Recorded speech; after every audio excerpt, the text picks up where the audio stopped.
Welcome back to Technique Tuesday. Today we're doing two things I get asked a lot about, and that's regarding sports injuries.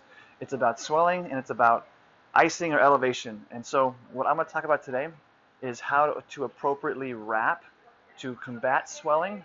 Areas like thighs, quads, knees, and ankles. Give you some basic principles on how to do it and do it effectively, as well as how to elevate effectively. I know it's going to sound kind of crazy, but I'm going to give you a few principles to keep an eye out for as you elevate to avoid swelling, which you can do so most effectively.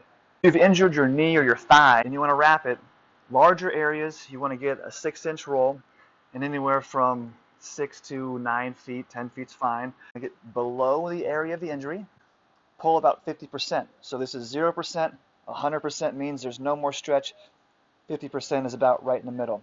And you want to wrap, keeping that 50% tension, and then you want to begin to overlap 50%. So on a 6-inch wrap, you want to overlap 3 inches. And you want to go up all the way, maintaining that 50%, pull, overlapping 50%, and then you want to go all the way up and ideally get above the area of injury.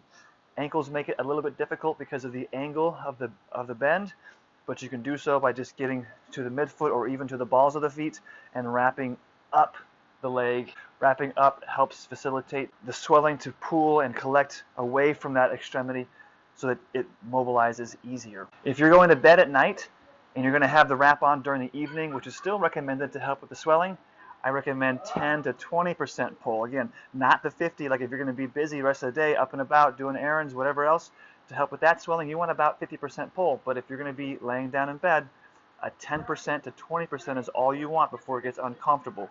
Again, 100% pull, 0%, 10 to 20 is somewhere just barely into pull. It's going to feel very light at first. The duration of it is going to be beneficial.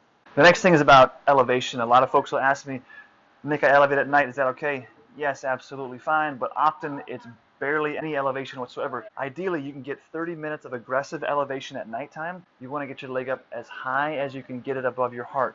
Meaning, if you lay down and think that just putting your leg on a couple of pillows is elevation, very little. If you think putting up on some cushions, and if your ankle is swollen and your knee's bent at 90, we're still not really elevating. That leg is flat. Get that leg up as high as possible so that we're using gravity to help pull all that swelling out of that extremity that's injured. Foot and ankle, knees, all those need to elevate as high as possible above the heart to help with clearing that swelling. The longer it's swollen, the more weakness you're going to have and the long-term effects you're going to have, the more rehab you're going to need to get that joint moving effectively. All right, I hope those two tips help you. It answers a lot of questions I get in clinic, especially post-operatively, hoping to help manage swelling, control some of the pain with icing. I'm going to release a blog post later on this week that's going to help answer even more of those questions about whether or not I should use ice or heat. Have a great day.